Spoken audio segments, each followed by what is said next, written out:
आप लोग रेडी हो? चलो तो शुरू करते हैं। अब यार देखो, पावर एंगल इक्वेशन में हमें यह पता होना चाहिए कि how does the power depend on the power angle delta. तो पावर एंगल पे कैसे डिपेंड करती है, इसके बारे में नॉलेज होनी चाहिए। अब देखो यार, हर बार तो फॉर्मूला याद नहीं कर सकते, आपको यह पता होना चाहिए ऑल्टरनेटर की पावर आउटपुट टर्मिनल वोल्टेज और आर्मेचर करंट से आती है। तो कैसे लिखते हैं देखना, ध्यान से देखना। अगर बेटा आपने इतना लिख लिया ना, करंट को आपने लिख दिया E minus V by Z और फिर करंट का कॉन्जुगेट, तो देखो यहां से पावर लिखना बड़ा आसान है। इसका जो रियल पार्ट है ना, वो रियल पावर है EF VT by ZS cos theta S minus delta minus VT square by ZS cos theta S, है ना, समझ गए। और रिएक्टिव पार्ट अगर बेटा लिखोगे तो कॉस की जगह साइन लगा दोगे, कॉस की जगह भैया साइन लगा दोगे।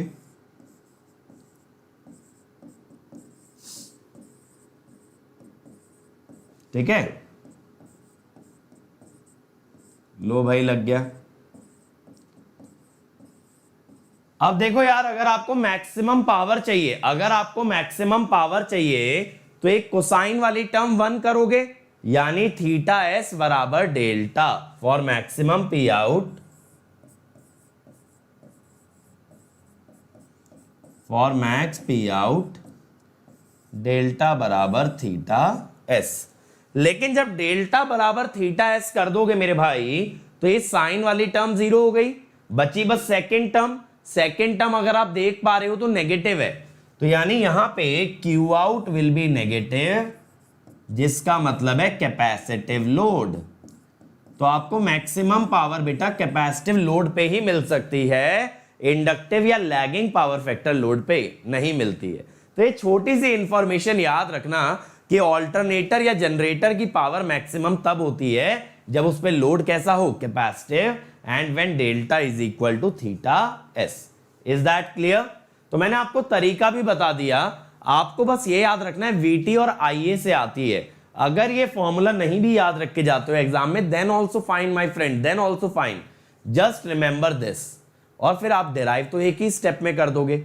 मैं भी जब गेट की तैयारी किया था ना, तो मुझे बेटा इतने लंबे लंबे फॉर्मूले याद नहीं रहते थे मेरे को, लेकिन ये कंसेप्ट क्लियर था कि आया कैसे है, और एक स्टेप में पावर आ जाती है। चलें अब आगे। ऐसे ही देखो, डेवलप पावर की बात करोगे, डेवलप पावर आती है EMF और आर्मेचर करंट से। अच्छा सर, फिर ये कैसे निकालेंगे? देखो, बस VT की जगह ना यहां बेटा EMF आ जाएगा, बाकी तो तुम सेम रख दो, EF angle delta minus VT angle 0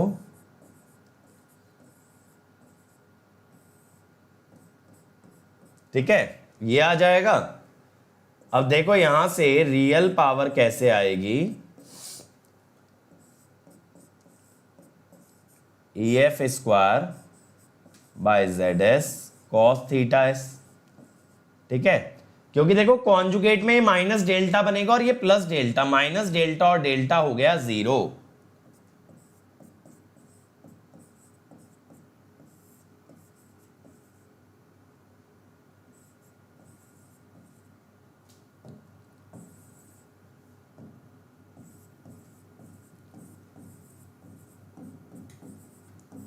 ठीक है, अब कुछ नहीं करना बेटा, कॉस की जगह साइन लगा देना है। एक बार रियल पावर निकाल ली है ना, फिर तो रिएक्टिव पावर में कोई दिक्कत ही नहीं होगी, बस कॉस की जगह साइन आ जाएगा। अब देखो यार, अगर आपको मैक्सिमम P डेवलप्ड चाहिए, अगर आपको मैक्सिमम P डेवलप्ड चाहिए, तो इसमें आ रहा है ना डेल्टा। अच्छा देखो, एक बात पे ध्यान देना, यहां पे ना आप डेल्टा को ही वेरिएबल मानते हो।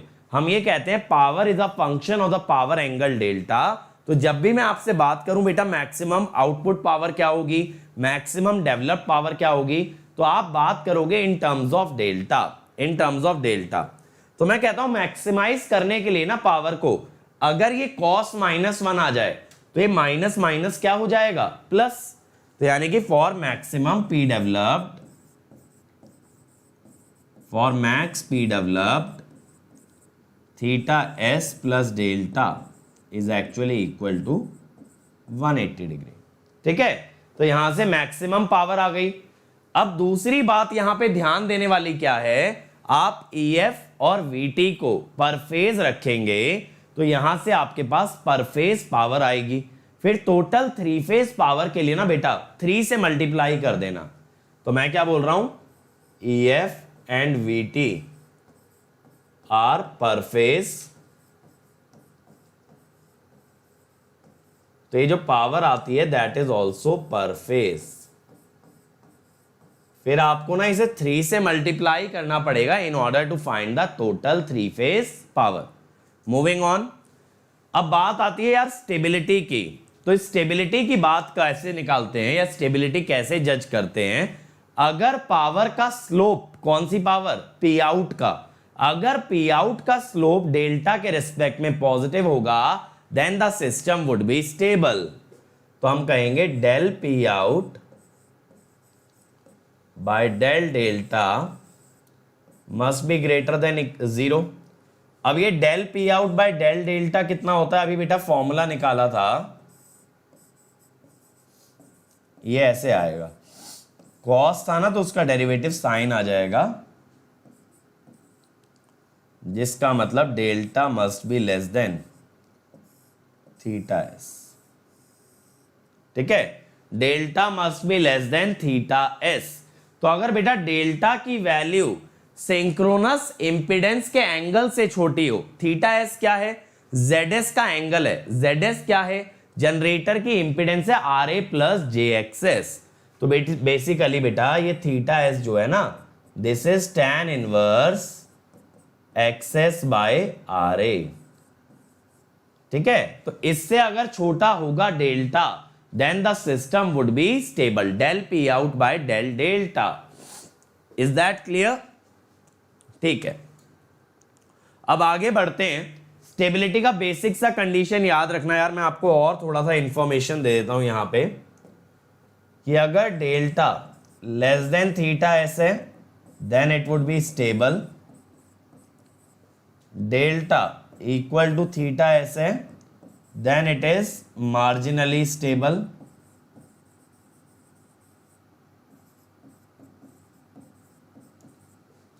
delta greater than theta s है then it would be unstable, unstable। ठीक है, तो ये 3 कंडीशन होती हैं with respect to delta. Delta की अलग अलग रेंज में अलग अलग कंडीशन आपकी एग्जिस्ट करती है। अब सेम चीजें मोटर के लिए भी कर सकते हैं बेटा। अब मोटर के लिए, बट उससे पहले लॉसलेस मशीन की बात करते हैं। तो मैंने बताया लॉसलेस मशीन कौन सी है, जिसमें आर्मेचर रेजिस्टेंस भी इग्नोर कर दिया जाए और जिसमें आपका रोटेशनल लॉस भी इग्नोर कर दें, तो वो है लॉसलेस मशीन। तो उस केस में क्या होता है यार, ये जो ZS है ये RA प्लस JXS की जगह बन जाता है JXS, या फिर XS एंगल 90, यानी थीटा एस हो गया भैया 90। तो P डेवलप्ड, अगर ये निकालोगे ना तो ये आता है EF VT by XS sine delta. ये यार एग्जाम के लिए इंपॉर्टेंट है, ये एग्जाम के लिए इंपॉर्टेंट है। ज्यादातर क्वेश्चन जो आपसे एग्जाम में पूछे जाएंगे ना, they will be related to the lossless machine. Lossy machine वाला गेट के अंदर पूछे जाने की प्रोबेबिलिटी कम होती है। ठीक है, और रिएक्टिव पावर डेवलप्ड कोई नहीं पूछता, रिएक्टिव पावर आउटपुट से मतलब होता है, वो ये आएगा, this is your reactive power output. तो ये 2 फॉर्मूले मेरे भाई बहुत ज्यादा जरूरी हैं। आप कहोगे सर पी डेवलप्ड और पी आउटपुट बराबर कैसे, क्योंकि मेरे भाई लॉसेज ही नहीं है मशीन के अंदर। अगर लॉसेज नहीं है तो डेवलप पावर और आउटपुट पावर तो बराबर ही आएगी ना, बीच में कोई पावर का भी लॉस नहीं होगा। लेकिन फिर सर रिएक्टिव पावर ऐसा क्यों नहीं हुआ? क्योंकि बेटा रियल पावर का लॉस नहीं है, बीच में एक्सेस तो है, एक्सेस रिएक्टिव पावर कंज्यूम करता है, तो दोनों रिएक्टिव पावर बराबर नहीं हो सकती, बट दोनों रियल पावर बिल्कुल बराबर हो सकती है, क्योंकि बीच में कोई रेजिस्टेंस नहीं है, तो एनर्जी का कोई डिसिपेशन है ही नहीं बीच के अंदर। अब आ जाते हैं मोटर पे। मोटर में बेटा जैसे जनरेटर का आउटपुट निकाला था ना टर्मिनल वोल्टेज और आईए से, ऐसे ही मोटर का इनपुट निकलता है with respect to terminal voltage and IA. तो आइए देखते हैं, है ना, कैसे। एस इन, देखो वीटी एंगल 0 और करंट क्या होगा,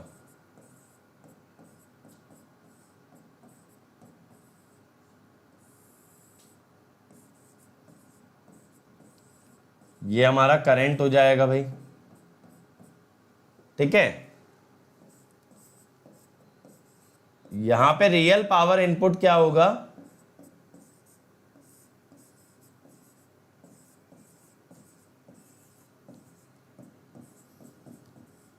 देखो, ठीक है, ये होगा cos theta S plus delta. अब रियल पावर आ गया तो भैया रिएक्टिव पावर भी आ ही जाएगा। कुछ भी नहीं करना, कुछ भी नहीं करना, बस cos की जगह क्या लगा देना है, साइन, साइन, ठीक है।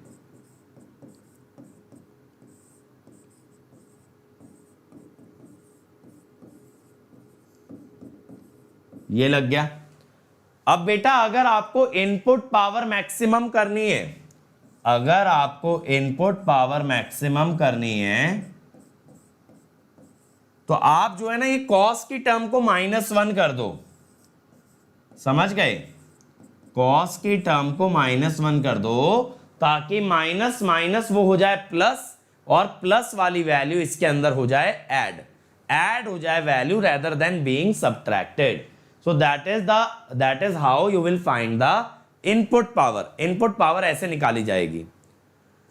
अब ऐसे ही डेवलप पावर की बात करें तो सेम चीज है यार, इंड्यूस्ड ईएमएफ और आर्मेचर करंट का प्रयोग किया जाएगा, ठीक है।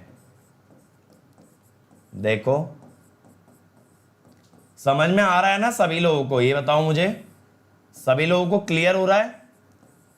मैं आपको इसीलिए बेसिक फॉर्मूला लिखवा रहा हूं ताकि एग्जाम में आप भी मेरी तरह डिराइव कर पाओ। देखो मैग्नीट्यूड तो इजी होता है यार, बस हर टर्म का ना एंगल देखना पड़ता है कि एंगल क्या बनेगा, ठीक है, वो इंपॉर्टेंट है। अगर आपको एंगल समझ आ गया ना हर एक टर्म का कॉन्जुगेट वगैरह लेके, तो आपके लिए बहुत इजी है ये चीजें।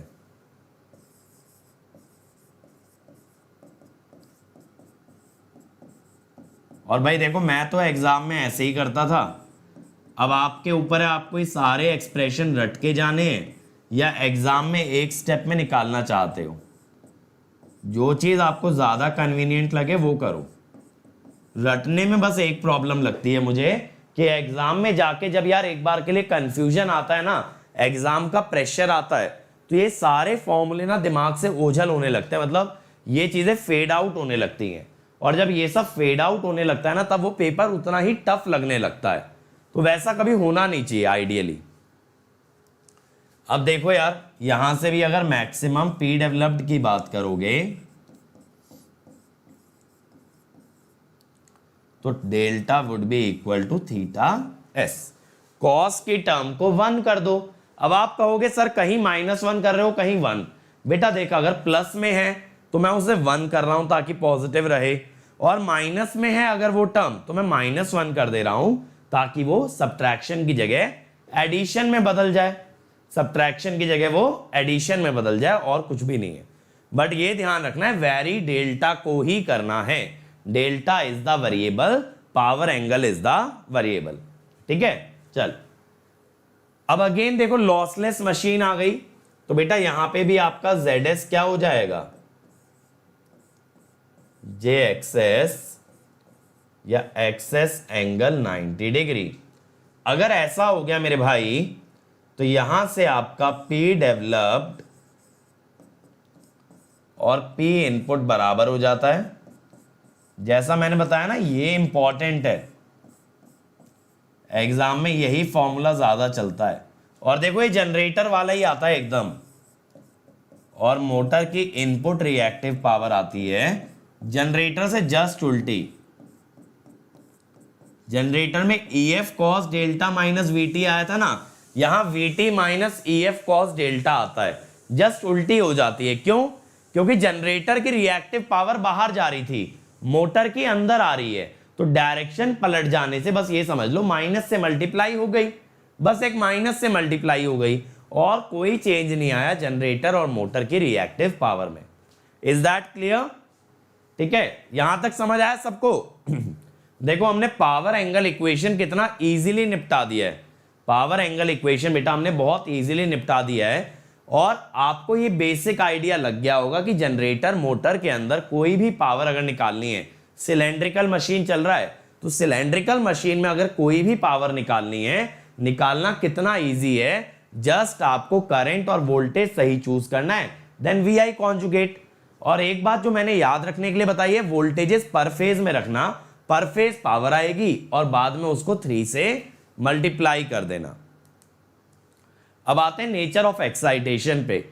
तो देखो मेरे भाई, 3 तरह की एक्साइटेशन होती है सिंक्रोनस मशीन में।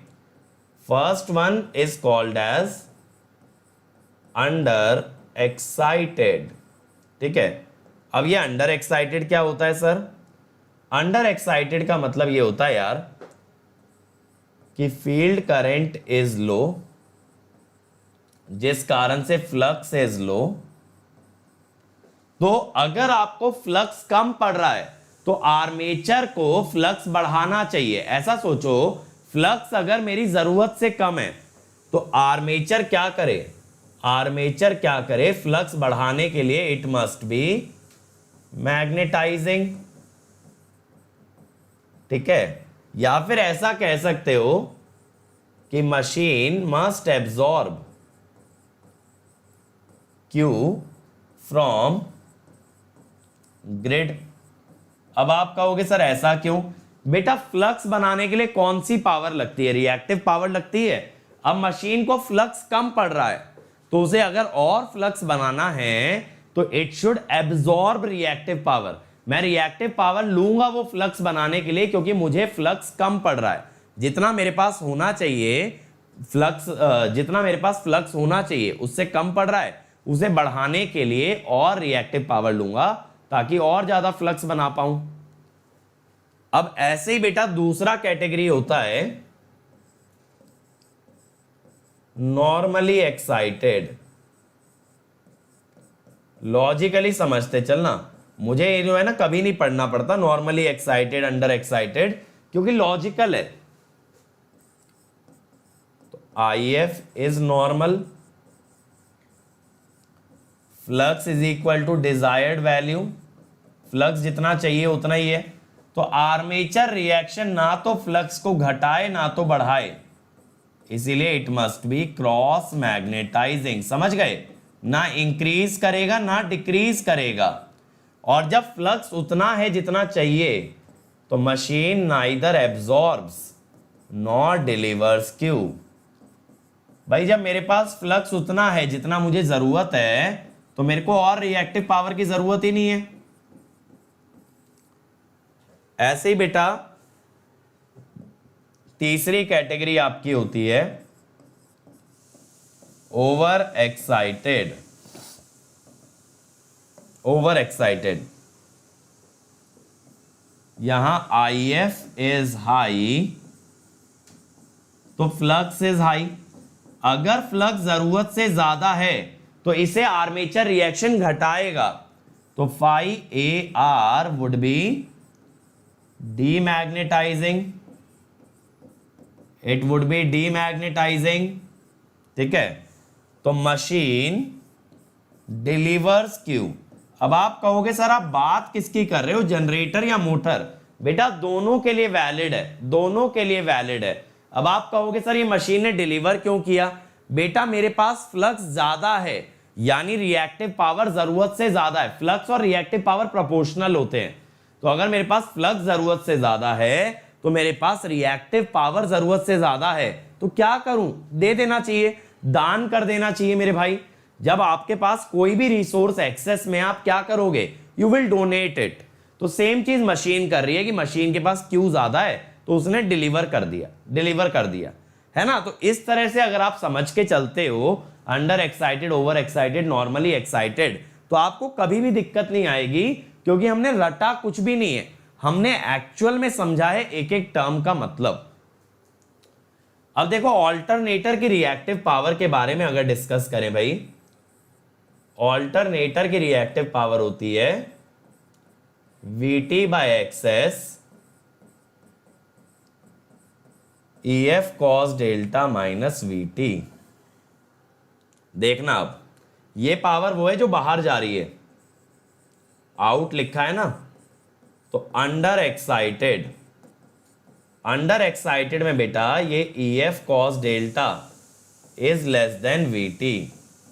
अगर ऐसा होगा तो Q out will be negative, यानी बाहर जाने वाली पावर नेगेटिव है। अगर बाहर जाने वाली पावर नेगेटिव है तो पावर अंदर आ रही है, ठीक है, समझे बच्चा।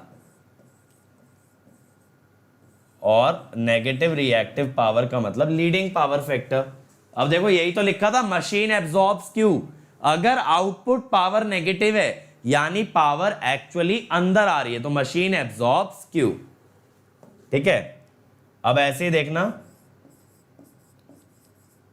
नॉर्मली एक्साइटेड मेरे भाई, तो EF cos delta is actually equal to VT। तो यहां पे Q आउट क्या हो जाएगा, 0। तो यहां पे कौन सा हो गया, ये हो गया यूनिटी पावर फैक्टर।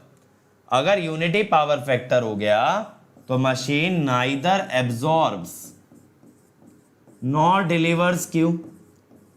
अभी भी तो हमने यही बोला था डायरेक्टली लॉजिकली कि भैया जब नॉर्मली एक्साइटेड है उतनी रिएक्टिव पावर है जितने की जरूरत है, तो काहे के लिए रिएक्टिव पावर लेना या देना, मेरे पास जितना है उतना मेरे लिए सफिशिएंट है, तो ना मैं किसी को दूंगा ना मैं किसी से लूंगा। अब तीसरी कैटेगरी, ओवर एक्साइटेड में क्या है बेटा, EF cos delta is greater than VT।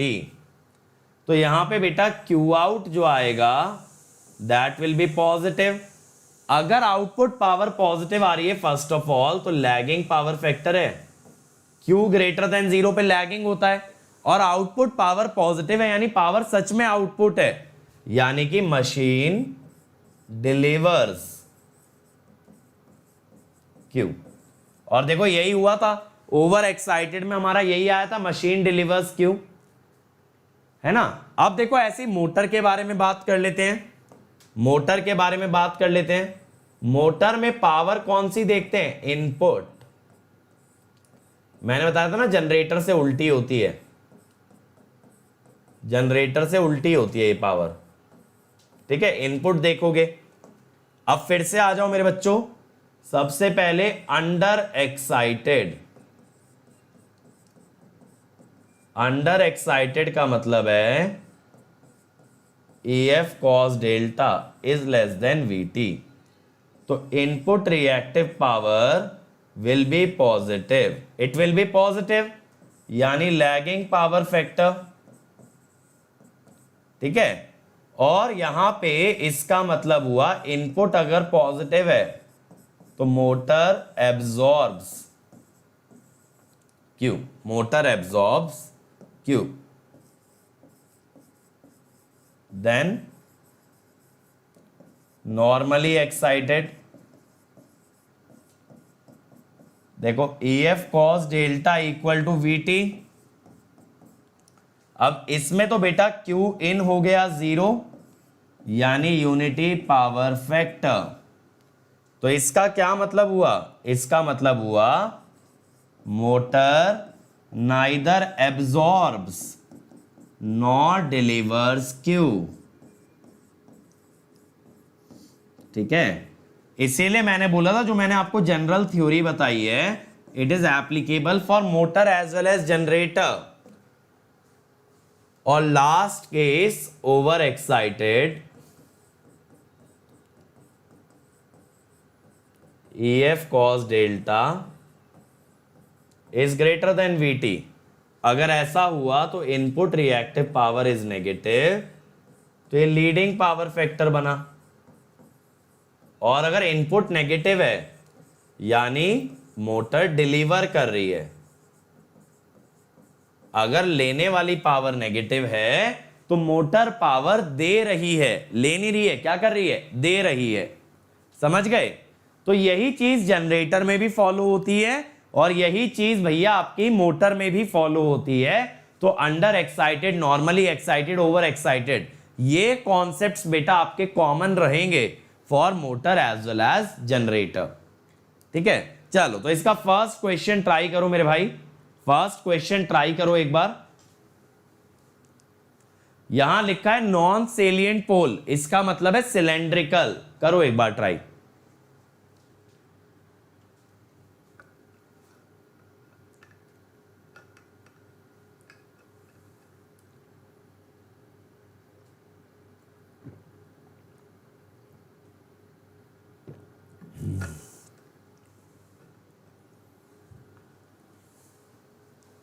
इसमें देखो आउटपुट पावर पूछी है और तुम्हें डेल्टा भी दे रखा है। जो लोड एंगल है ना, यही आपका पावर एंगल डेल्टा है। तो आपको बेटा डेल्टा भी दे रखा है, फ्रिक्शन लॉसेस भी दिए हैं और आउटपुट पावर पूछी है। तो इसको करने के लिए सिंपली आप क्या करो ना, आप पहले डेवलप्ड पावर निकाल लो, वहां से आउटपुट पावर आ जाएगी।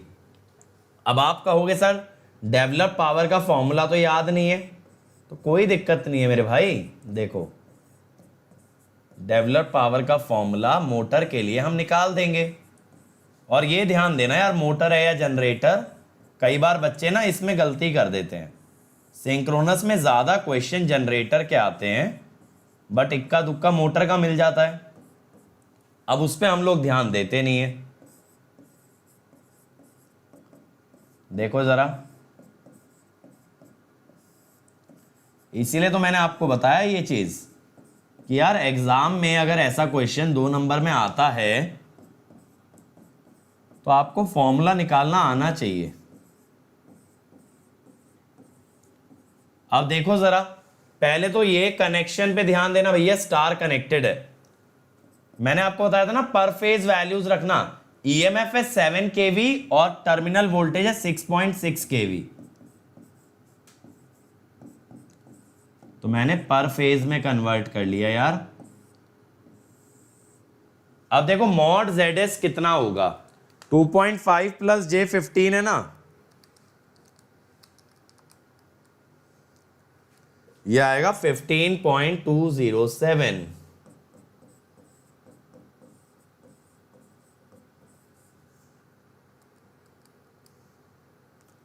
और एंगल आएगा 80.537 डिग्री। समझ गए? तो यहां इसका नीचे मैग्नीट्यूड 80.537 माइनस 31, ठीक है, minus 7/√3 square by 15.207। Cos theta को चाहो तो आप R/Z भी लिख सकते हो, वरना कॉस में एंगल भी डाल सकते हो, बात तो बराबर ही है। ये आ गया ना। अब इसकी वैल्यू मेरे भाई मैं कैलकुलेटर में डाल रहा हूं, ठीक है।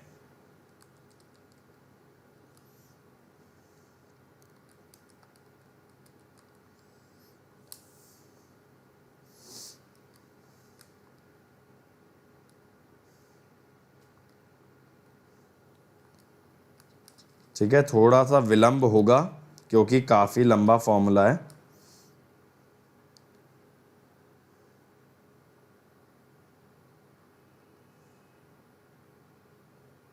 एक सेकेंड, यहाँ पे शायद मैं 3 से डिवाइड करना भूल गया हूँ।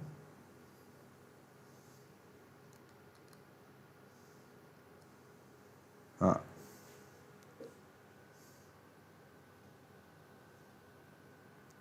0.4806 आ रहा है यार, एक बार फिर से चेक कर लेते हैं।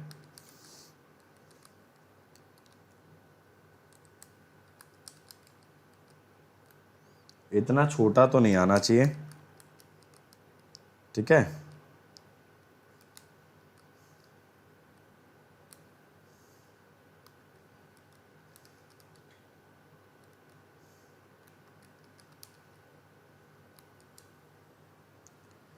हाँ 0.4806 ही आ रहा है, बट अगर आप 3 फेज का निकालोगे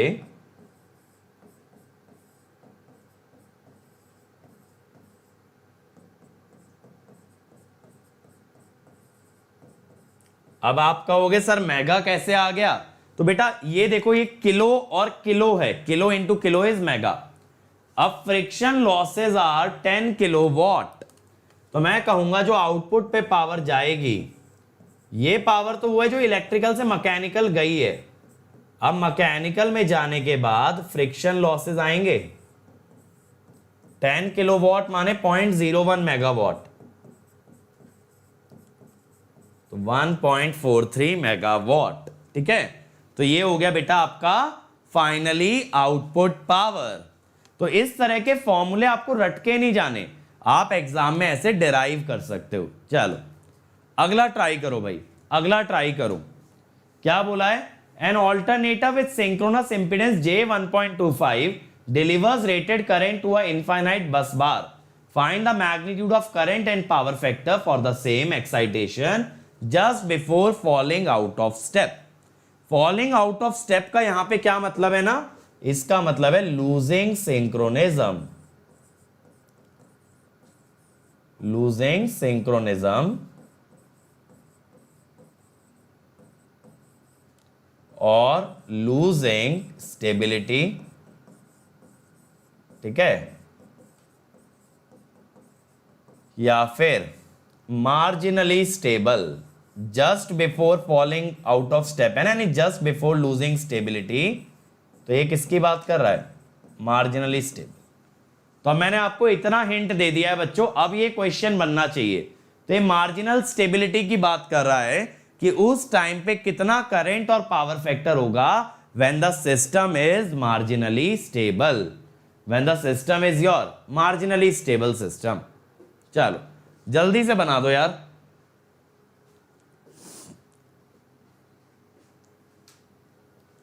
कम ऑन एवरीबॉडी। अब आपको यह देखना है कि पावर एंगल कितना होगा एक मार्जिनली स्टेबल सिस्टम के लिए, और वहां से ये क्वेश्चन आपका बनेगा, वहां से ये बन जाएगा। कोई बहुत बड़ा सवाल नहीं है, बहुत इजीली बना लोगे, बट पहले आपको ईएमएफ निकालना पड़ेगा। पहले बेटा आपको ईएमएफ निकालना पड़ेगा, उसके बाद ये क्वेश्चन बनेगा। तो ये 2 स्टेप में बनेगा, क्योंकि इसने बोला है ना फॉर द सेम एक्साइटेशन, यानी सेम ईएमएफ रखना है। सेम माने same as the first condition, तो पहले फर्स्ट कंडीशन का ईएमएफ तो निकालो। चलो अब तो सारी बातें बता दी यार, अब तो बन जाना चाहिए, अब नहीं रुकना चाहिए सवाल। अब आपको सारी नॉलेज दे दी है जितनी रिक्वायर्ड है, जल्दी से बना दो।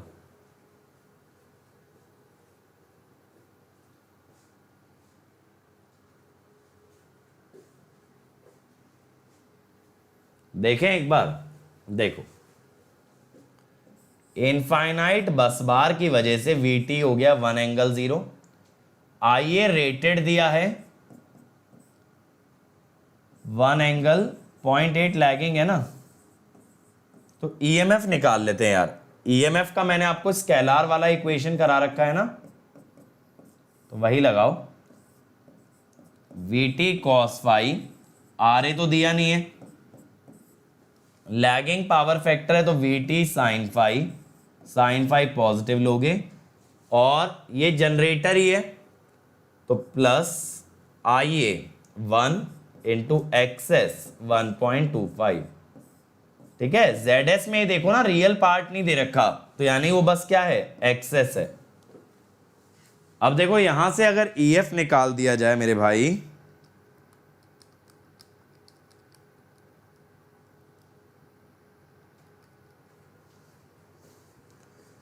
2.0155। अब एक बार ये ईएमएफ आ गया ना, अब आप क्या कर सकते हो, ZS इज 1.25 एंगल 90, यानी बेटा यहां पे थीटा एस कितना दे रखा है, 90 डिग्री। तो एक सिस्टम मार्जिनली स्टेबल तब होगा जब बच्चों आपका डेल्टा थीटा एस के बराबर आएगा, यानी 90 डिग्री के बराबर आएगा। ऐसा अगर होगा तो अब यहां पे आप आइए क्या निकालोगे,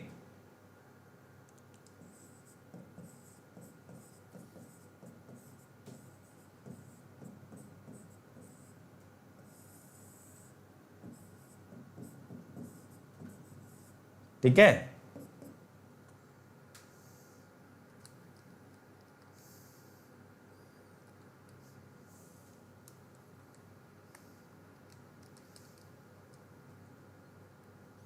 तो इसको ना ऐसे कर लो, जे से जे कट जाएगा, ये पहली टर्म तो रियल बन जाएगी 1.6124, और ये ऊपर जाके प्लस जे बन जाएगा 0.8। तो देखो यहां से आपके पास IA को अगर पोलर फॉर्म में कन्वर्ट कर लोगे ना,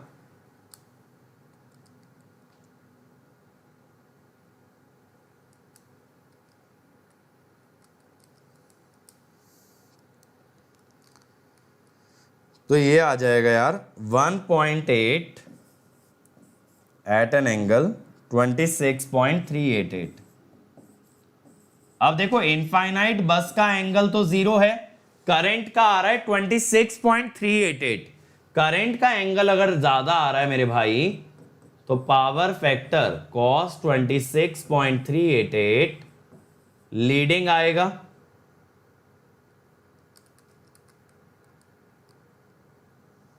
.896 लीड, ठीक है। अब कई बच्चों ने ध्यान से नहीं सुना होगा, सोच रहे होंगे सर लीडिंग कैसे आया।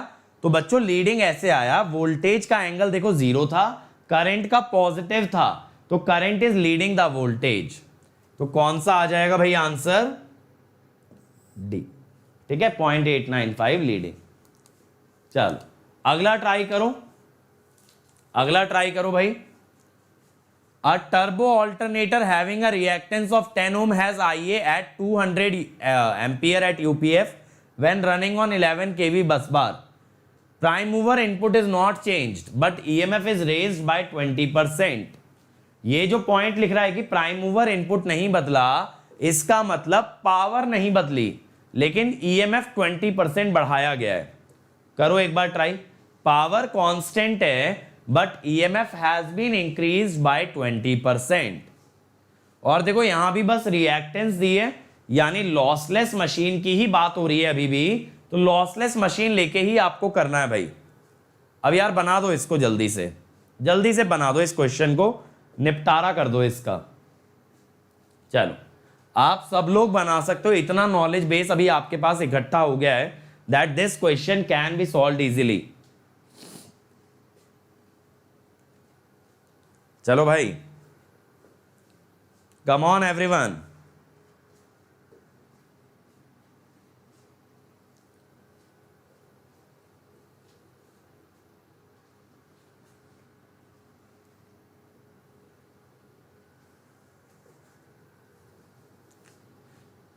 जल्दी जल्दी हाथ चलाएं सभी। EMF 20% बढ़ाया गया है, यानी पुराना EMF बेटा आपको पहले पता होना चाहिए, then only you can do something.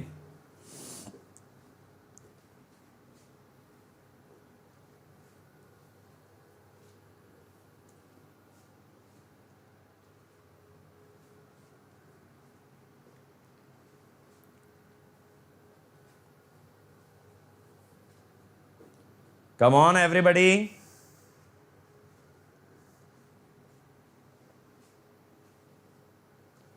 देखें एक बार, पुराना EMF तो सबने निकाल लिया होगा ना अब तक।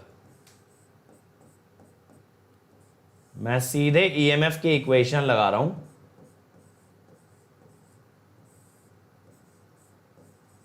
यूनिटी पावर फैक्टर है तो cos फाई है 1, आर ए तो दिया नहीं है, साइन फाई हो गया 0,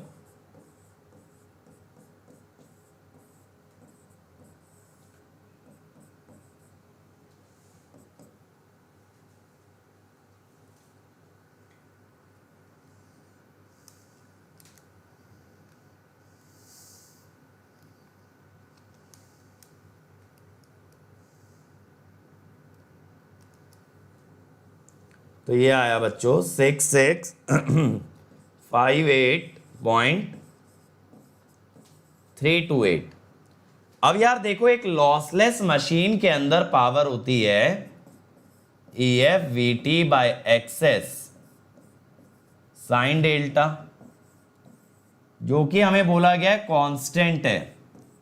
सिंस कि ये पावर कांस्टेंट है, आप कह सकते हो ई एफ साइन डेल्टा आपका कांस्टेंट है। ठीक है, ई एफ साइन डेल्टा बेटा आपका कांस्टेंट है। अगर आपका E F sine delta constant है तो डेल्टा भी निकाल लेते हैं। उसके लिए पहले साई निकालना पड़ेगा।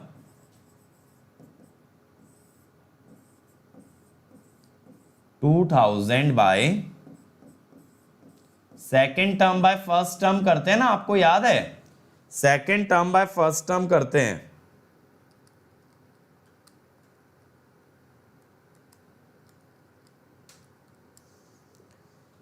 ये आ गया 17.48। अब आपको ये भी पता है यार कि psi equal to delta plus phi है। अब फाई तो 0 है तो डेल्टा भी आ गया 17.48। लो भाई, ये पुरानी वैल्यूज आ गई, ये पुरानी वैल्यूज आ गई। अब इसके बाद क्या है यार, नया ईएमएफ पुराने वाले से 20% ज्यादा है। तो आप कहेंगे sir E1 sine delta 1 shall be equal to E2 sine delta 2। ठीक है, यानी अगर आप E2 को 1.2 E1 रख दो तो साइन डेल्टा 1 बाय 1.2। ठीक है, तो साइन 17.48 14.46। ठीक है, सॉरी 496, ये आ गया। अब चलो सर, डेल्टा तो मिल गया, ईएमएफ भी पता है नया 20% ज्यादा है, बट पूछा था कि आईए और पावर फैक्टर क्या होगा। देखो यार, आपको ना मैंने एक और इक्वेशन बताई थी, अगर आपको याद हो, जिसे मैंने बोला था वोल्टेज ड्रॉप इक्वेशन। जब कभी ईएफ वीटी और डेल्टा हो ना, तो आईए हमेशा यहां से निकल जाया करता है।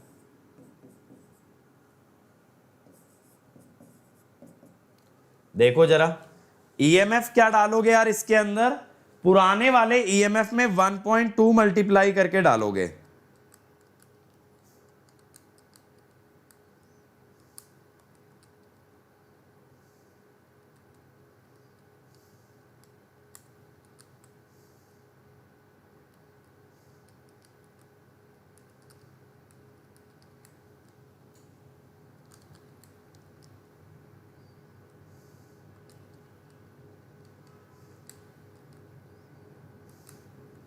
और डेल्टा क्या डालोगे, 14.496।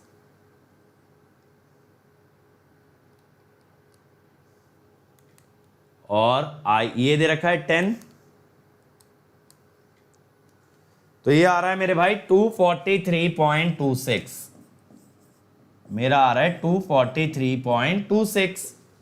अब यार देखो, कॉस फाई निकालने के लिए आपको एक चीज और मालूम होनी चाहिए, पावर का तो एक फॉर्मूला ये भी होता है, और पावर तो कांस्टेंट है। अब वीटी तो हमेशा कांस्टेंट रहेगा, इनफाइनाइट बस बार है, तो आइए कॉस फाई इज कांस्टेंट। अब आप यहां पे क्या कहोगे, पहले 200 था एट यूनिटी, अब 243.26 है इंटू कॉस फाई। देखो यहां से पावर फैक्टर भी आ गया है ना, 0.822। अब देख लें कौन सा ऑप्शन मैच कर रहा है। 243 तो सी आ गया। ठीक है, सी आ गया, सिंपल।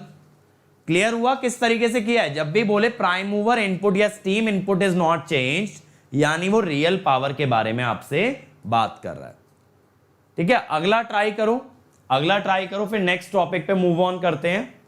इसमें क्या बोला है? A 3-phase star connected turbo generator feeds power to a 10 kV infinite bus through two parallel lines, each having a resistance of 2 ohm and synchronous reactance of generator is 4 ohm. The mechanical input to an alternator and excitation are operated such that alternator power factor is unity and 400 ampere current is delivered. करो एक बार try. Alternator की terminal और excitation voltage बतानी है। पहले ना, सबसे पहले काम क्या करो ना, इसका एक बार डायग्राम बना लो।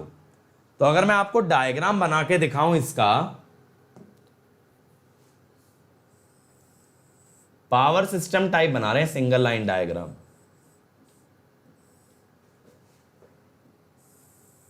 यहां से देखो ये 2 लाइन गई हैं, कुछ इस टाइप का डायग्राम होगा। ये आगे आपका इनफाइनाइट बस है। तो अब ये जो बस है ना, इसका वोल्टेज बेटा आपको 10 kV दे रखा है, 10 kV। अब आपसे एक तो ये वाला वोल्टेज पूछा है और एक पूछा है ये, और आपको करंट भी बता रखा है 400 एम्पियर है, और ये भी बता रखा है ऑल्टरनेटर के टर्मिनल पे पावर फैक्टर यूनिटी है। अब बनाओ जरा एक बार, चलो सभी लोग जल्दी से बनाएं एक बार इस क्वेश्चन को। कम ऑन एवरीबॉडी।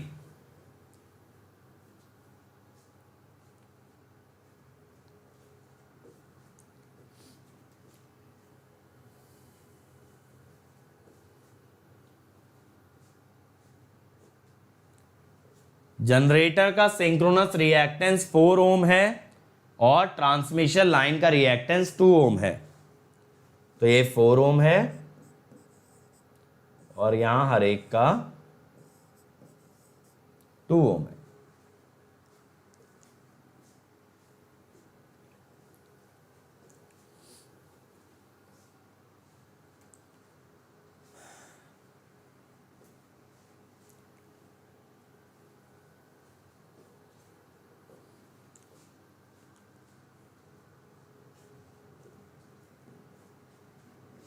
चलो भाई, कम ऑन एवरीवन।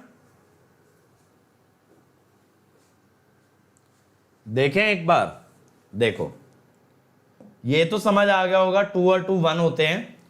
अब देखो ऑल्टरनेटर के टर्मिनल्स पे पावर फैक्टर यूनिटी है, यानी अगर इसको एंगल 0 मानोगे तो यहां पे जो करंट जा रहा होगा उसका भी एंगल 0 होगा।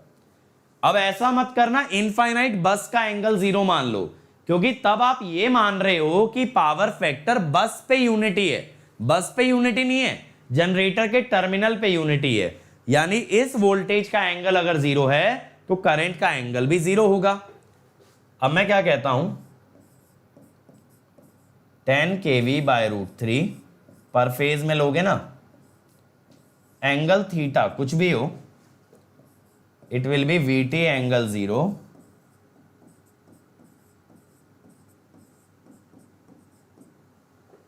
ये होगा। अब यार अगर मैग्नीट्यूड ले लो,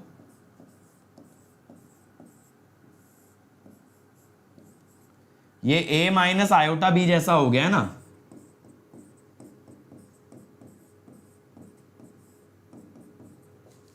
तो यहां से VT कितना आ जाएगा? यहां से VT आ जाएगा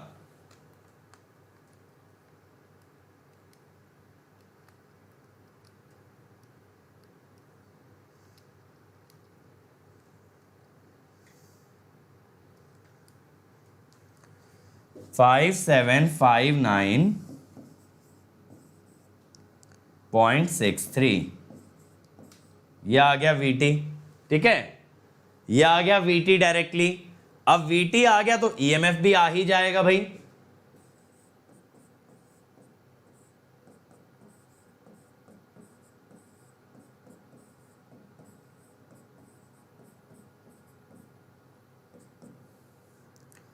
5759.63 प्लस J 1600, तो यहां से EMF बन जाएगा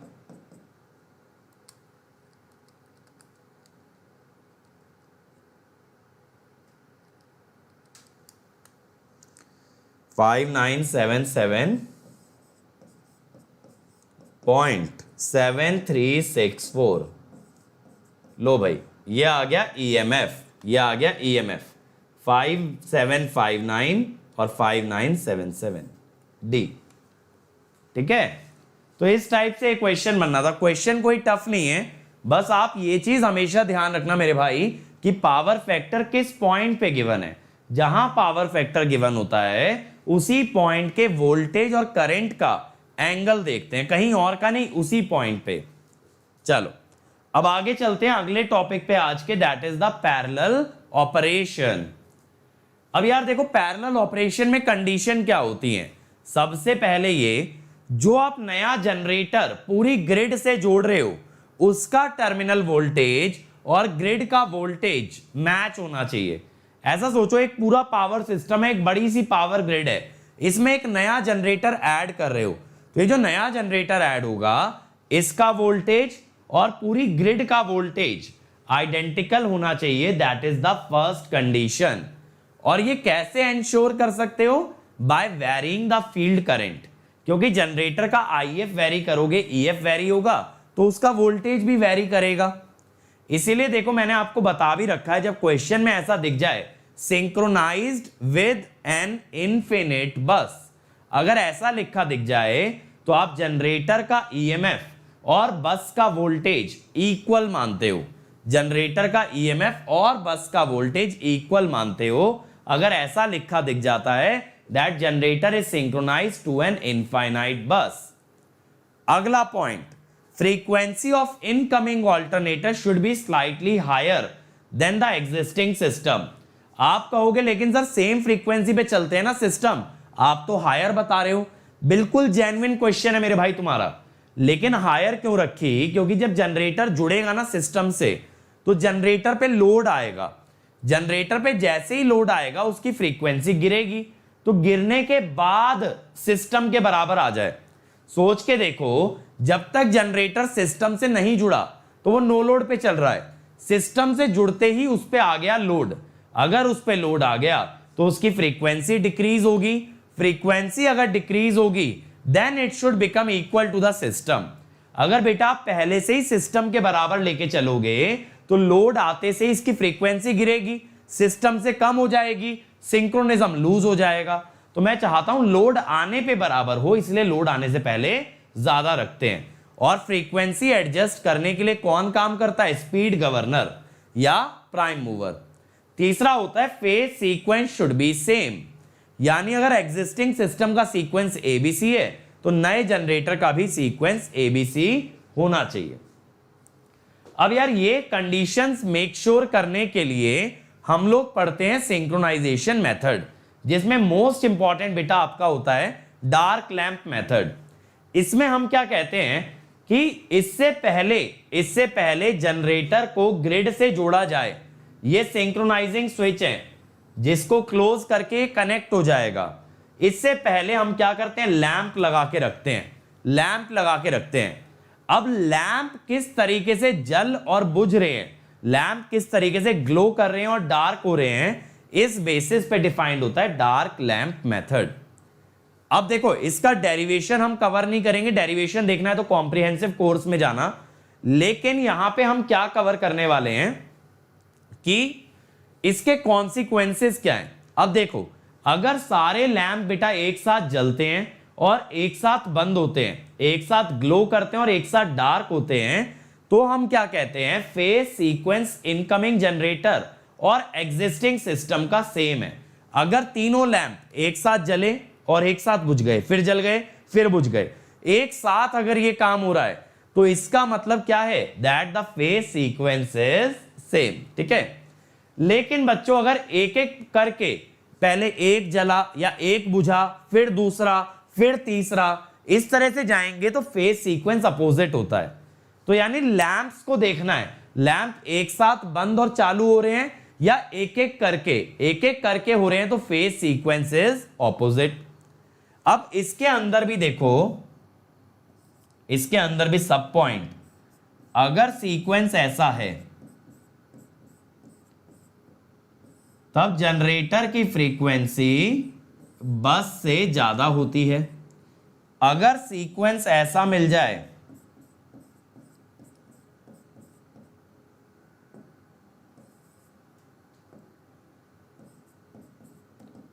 तब जनरेटर की फ्रीक्वेंसी, लेकिन ये हम कब की बात कर रहे हैं, ये तब है जब बस का सीक्वेंस पॉजिटिव हो, है ना। तब अगर एबीसी के सीक्वेंस में जलेंगे तो जनरेटर की फ्रीक्वेंसी ज्यादा, एसीबी के सीक्वेंस में अगर होगा तो जनरेटर की फ्रीक्वेंसी कम। यानी अगर आप एग्जैक्ट ऑर्डर देख लो ना लैंप्स का, तो आप ये भी बता सकते हो जनरेटर की फ्रीक्वेंसी ज्यादा है या कम है। क्योंकि देखो यार, मेरे को चाहिए ज्यादा, अभी मैंने बताया ना ज्यादा क्यों रखते हैं, ताकि लोड आने पे जब फ्रीक्वेंसी कम हो, it should become equal to the system. तो हमें ये वाला केस चाहिए, generator frequency greater than bus frequency. उसके लिए लैंप्स का ऑर्डर क्या होना चाहिए, ए बी सी। लेकिन ऐसा मत कहना लैंप्स एबीसी में जाने चाहिए मेरे भाई, आइडियली तो एक साथ जलने बुझने चाहिए ताकि फेज सीक्वेंस सेम रहे। क्योंकि तीसरी कंडीशन ये थी ना कि phase sequence of incoming generator must be same as the system, वो भी तो सेटिस्फाई करानी है। अब देखो क्या होता है, जब दो मशीन पैरेलली चलती हैं तो आप चाहो तो किसी का एक्साइटेशन बदल सकते हो, चाहो तो स्टीम इनपुट बदल सकते हो। अब अगर आप किसी मशीन का एक्साइटेशन बढ़ा देते हो, अगर आप किसी भी मशीन का एक्साइटेशन बढ़ा देते हो तो क्या होता है, देखो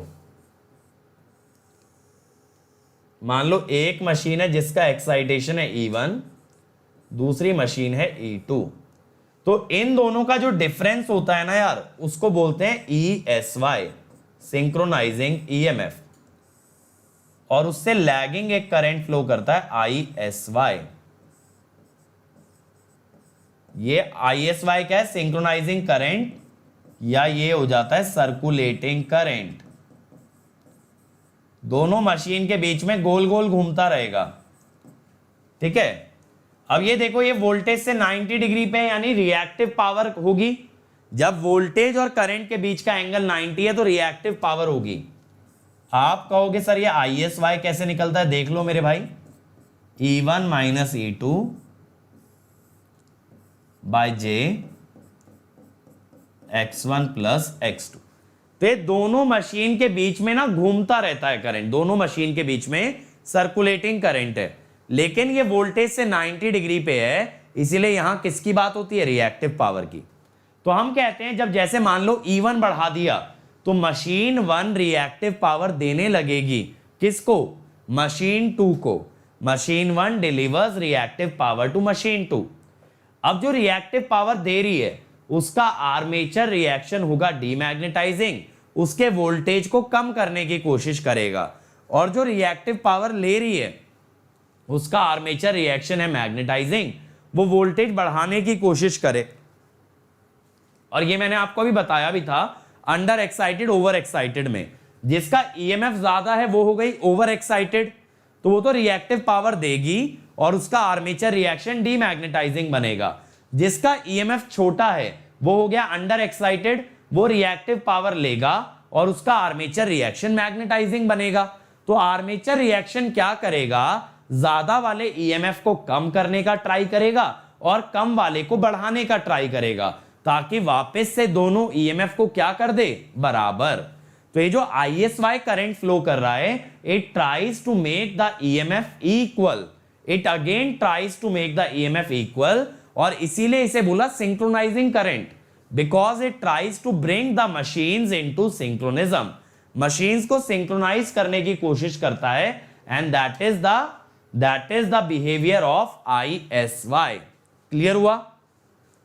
तो यही चीज मैंने लिखी है, जिसका डिलीवरिंग रिएक्टिव पावर है उसका आर्मेचर रिएक्शन डीमैग्नेटाइजिंग है, जो एब्जॉर्बिंग है वो मैग्नेटाइजिंग है। तो कहते हैं ना, देखो ISY किस वजह से पैदा हुआ, E1 और E2 के डिफरेंस से, और ये इन्हीं को बराबर करने की कोशिश कर रहा है। यानी इफेक्ट अपोजेस द कॉज। ये बना ही डिफरेंस से है और ये डिफरेंस को ही क्या कर रहा है, मिनिमाइज। अब अगर आप स्टीम इनपुट चेंज कर दो, यानी एक मशीन की आपने अचानक से वॉल्व ओपन करके ज्यादा स्टीम दे दी। अब ज्यादा स्टीम दे दी तो उसके पास ज्यादा पावर है। अब ये क्या करेगी, अपनी पावर को दूसरी मशीन को दे देगी। ठीक है, जैसे मान लो कि आपका स्टीम इनपुट ऑफ 1 इंक्रीजेस, तो इससे क्या होगा, पावर जाने लगेगी 1 से 2। तो जब इसकी पावर जाएगी तो इसकी काइनेटिक एनर्जी घटेगी और इसमें पावर आएगी तो इसकी काइनेटिक एनर्जी बढ़ेगी। तो बेटा जब आपने वॉल्व खोल के स्टीम बढ़ा दी थी ना, जब आपने स्टीम बढ़ा दी थी तो आपने N1 बढ़ा दिया था, पहली मशीन की स्पीड बढ़ा दी थी। अब काइनेटिक एनर्जी अगर घटेगी तो N1 घटेगा, इधर बढ़ेगी तो N2 बढ़ेगा। ठीक है, N1 घटेगा और N2 बढ़ेगा, यानी ये वापस से दोनों स्पीड को बेटा बराबर करने की कोशिश करेगा। तो जो आपका synchronising current, synchronising power flow करेगी ना, it will try to make both the speed equal, both the speed equal. क्योंकि जब आपने स्टीम इनपुट बढ़ाया तो आपने एक तरह से सिस्टम को डिस्टर्ब कर दिया, सिस्टम को अपनी ओरिजिनल कंडीशन से बेटा डिस्टर्ब कर दिया। अब वो वापस ओरिजिनल कंडीशन में आना चाहता है, यानी बढ़ी हुई स्पीड को कम करना चाहता है और कम हुई हुई स्पीड को बढ़ाना चाहता है। ठीक है, इज दिस क्लियर? तो यही चीज मैंने लिखी है कि synchronising power will try to make the speed equal. लेकिन देखो यहां पे कौन सी पावर थी, यहां रिएक्टिव पावर इन्वॉल्व थी, और यहां कौन सी पावर है, यहां रियल पावर इन्वॉल्व है। अब देखो इनफाइनाइट बस बार क्या होती है मेरे भाई, इनफाइनाइट बस बार एक ऐसा पॉइंट होता है पावर सिस्टम में, एक ऐसी बस होती है which has constant voltage and constant frequency. Constant voltage क्यों होती है, देखो इस तरह के n जनरेटर्स पैरेलल में आते हैं। जब कभी n वोल्टेज सोर्सेस पैरेलल में आते हैं तो EMF तो सेम रहता है, लेकिन रिएक्टेंस क्या हो जाएगी, JX/N। तो एज n इज लार्ज तो X/N विल टेंड टू 0। अगर बेटा ये रिएक्टेंस 0 हो गई तो बस क्या बच गया, EMF। अगर बस बेटा EMF बच गया ना आपका, अगर बस EMF बच गया तो ये मशीन एक आइडियल वोल्टेज सोर्स हो गई, और आइडियल वोल्टेज सोर्स का वोल्टेज क्या रहता है, कांस्टेंट। एक आइडियल सोर्स का वोल्टेज फिक्स रहता है, इट कैन नॉट चेंज। अब आप कहोगे सर ये कांस्टेंट फ्रीक्वेंसी कैसे, तो यार इतने सारे जनरेटर होने की वजह से ये मान लेते हैं इसका इनर्शिया इनफाइनाइट है, इसका इनर्शिया इनफाइनाइट है। अगर किसी का भी मोमेंट ऑफ इनर्शिया इनफाइनाइट हो गया तो ना तो उसमें एक्सेलरेशन आएगा ना डी एक्सेलरेशन, ना ही उसकी स्पीड बढ़ेगी ना ही कम होगी। तो जब स्पीड कांस्टेंट तो फ्रीक्वेंसी भी कांस्टेंट। समझ गए ये सारे पॉइंट? इतने सारे जनरेटर जुड़ करके मोमेंट ऑफ इनर्शिया हो गया इनफाइनाइट, तो एक्सेलरेशन और डी एक्सेलरेशन इज 0 और द स्पीड इज कांस्टेंट। ठीक है ना? चलिए अब देखो यार, अगर एक ऑल्टरनेटर को एक इनफाइनाइट बस से जोड़ा जाए, ऑल्टरनेटर को अगर एक इनफाइनाइट बस से जोड़ोगे, then we study about V curve and inverted V curve. ये वी कर्व क्या होता है, ये बताता है how does armature current vary with the field current. Inverted V curve, variation of power factor with the field current. तो V की shape बनती है जब IA को देखते हो with respect to field current. तो देखो ये नो लोड है, then half load, then full load. तो जैसे जैसे लोड बढ़ा रहे हो ना, ये ग्राफ ऊपर शिफ्ट होता जा रहा है, और ये जो मिनिमम करंट वाला पॉइंट है that is unity power factor, that is unity power factor. अब मिनिमम करंट से अगर पीछे आओगे, यहां से अगर इधर आओगे, तो ये है अंडर एक्साइटेड। अगर फील्ड करंट कम करोगे अंडर एक्साइटेड, ज्यादा रखोगे over excited. Generator over excited में लैगिंग में काम करता है, और जनरेटर अंडर एक्साइटेड पे लीडिंग में काम करता है। अगर आप जाके देखोगे, आज मैंने जो नेचर ऑफ रिएक्टिव पावर बताया था ऑल्टरनेटर मोटर का, तो जनरेटर में अंडर एक्साइटेड में आपको मिलेगा leading power factor, over excited में मिलेगा लैगिंग। और ये जो यूनिटी पावर फैक्टर है ना, ये नॉर्मली एक्साइटेड है, ये नॉर्मली एक्साइटेड है। तो ये वी कर्व की शेप क्यों इंपॉर्टेंट है, अब ये समझो। अब अगर मैं आपको कहूं मेरे भाई कि इस पॉइंट पे आप खड़े हो, इस पॉइंट पे खड़े हो, यानी लीडिंग पे खड़े हो, लीडिंग पे खड़े हो। अब मैं कहता हूं मैंने फील्ड करंट बढ़ा दिया, तो आप कहोगे आर्मेचर करंट विल डिक्रीज, सीधे बता दोगे। अगर मैं कह रहा हूं मैं लीडिंग पे खड़ा हूं, ये रहने दो यहां पे, दिस शुड बी लीडिंग, तो मैं कह रहा हूं अगर मैं लीडिंग पे खड़ा हूं और मैं आपको ये बोल रहा हूं मैंने फील्ड करंट बढ़ाया, यानी मैं राइट में जा रहा हूं, अगर मैं राइट में जा रहा हूं तो आर्मेचर करंट विल डिक्रीज। तो आप यहां से आर्मेचर करंट का पैटर्न बता सकते हो। ऐसे ही देखो, अगर लैगिंग पे खड़े हो और फील्ड करंट बढ़ाते हो तो armature current will increase, armature current will increase. अगर आप लोड बढ़ाते हो तो भी आप बता सकते हो आर्मेचर करंट बढ़ेगा, लोड बढ़ाते हो तो भी आप बता सकते हो कि फील्ड करंट कांस्टेंट रखते हुए अगर लोड बढ़ाया तो आर्मेचर करंट बढ़ेगा, आर्मेचर करंट बढ़ेगा। सेम चीज पावर फैक्टर में है, सेम चीज बेटा पावर फैक्टर में है। देखो ये जो पॉइंट होता है, this is at unity power factor, यानी this is normally excited, normally excited.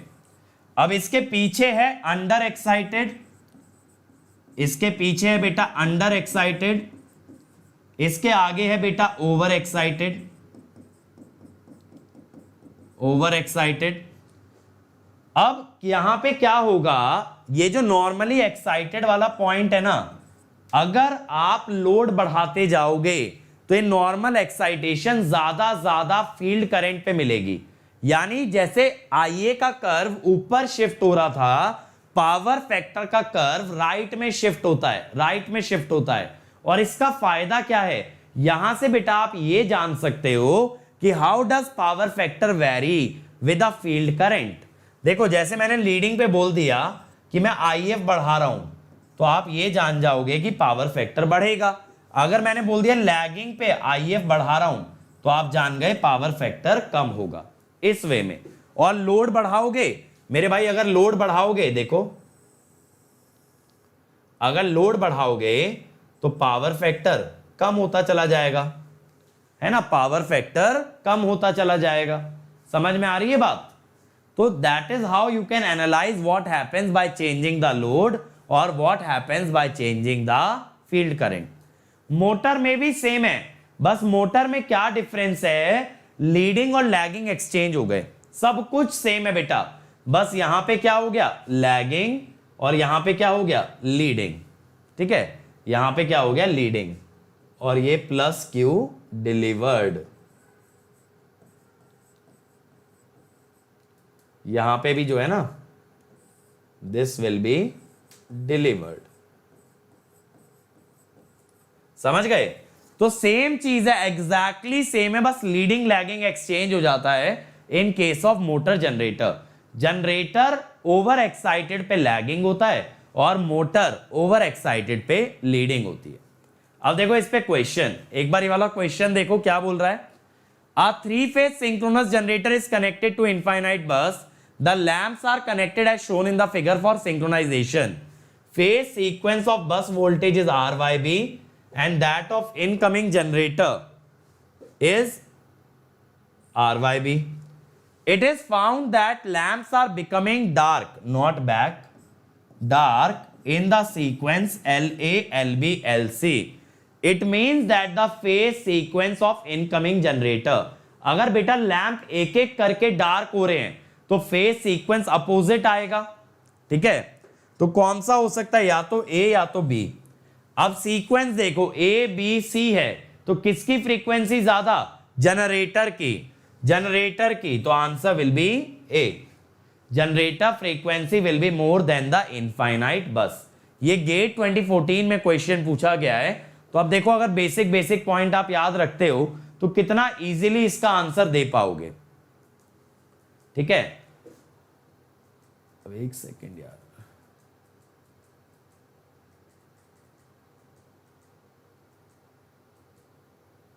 यहां पे चलो एक काम करते हैं,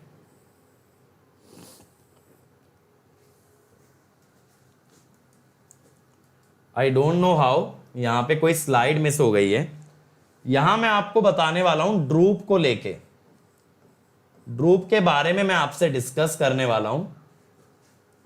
अब यार ये ड्रूप क्या होता है, कोई भी जनरेटर अगर होता है तो as its power increases its frequency reduces, power बढ़ने से बेटा फ्रीक्वेंसी घटेगी, दैट इज द ड्रूप।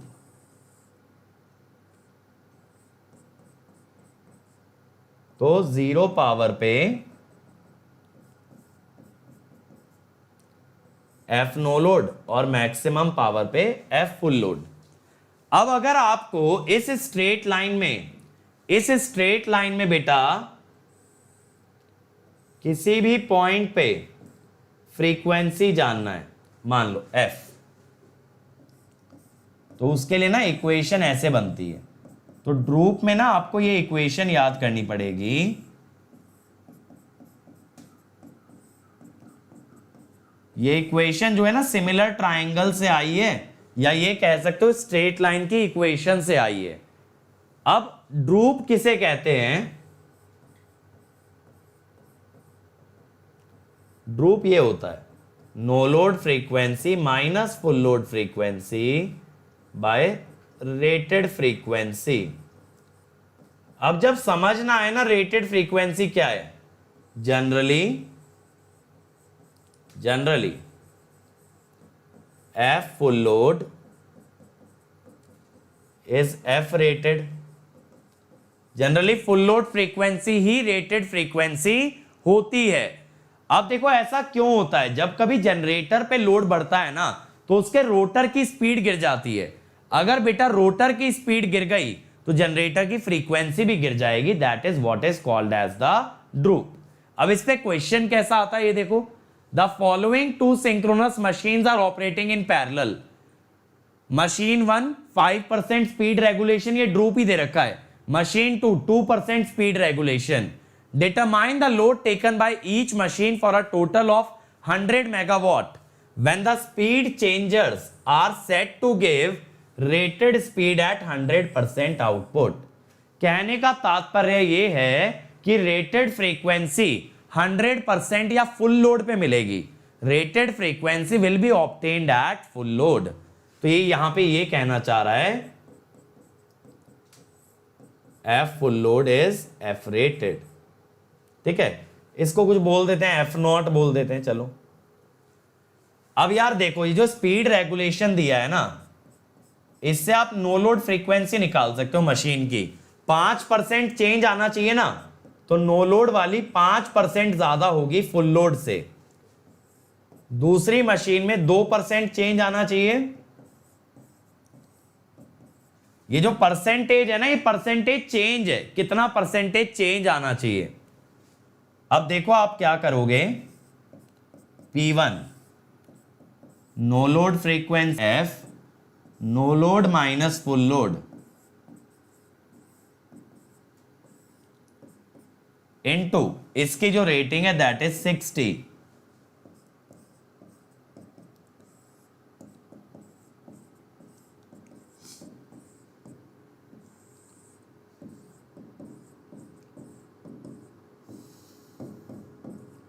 ये दो पावर्स आ गई।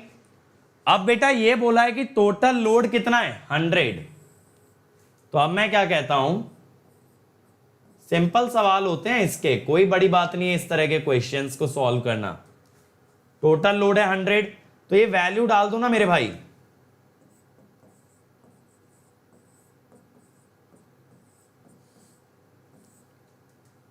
.05 एफ नॉट, तो 60,000 बाय 5 1200। फिर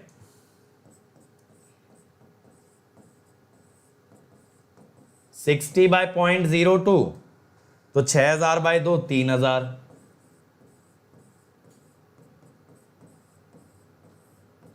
100 F0। अब 12 इंटू 105 तो 1050 और 210 तो 1260।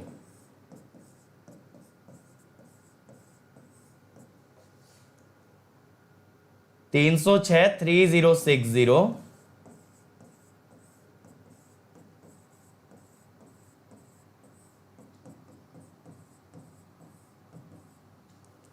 तो देखो यहां से F निकल जाएगा ना, 1260 और 3060 कितना होगा, ये हो जाएगा 3120, 3320 और 4320।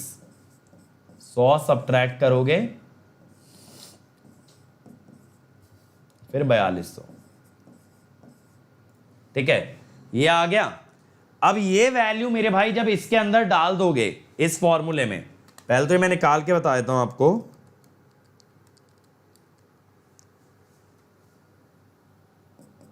1.00476 अब अगर ये वैल्यू डालोगे ना तो P1 आ जाएगा आपके पास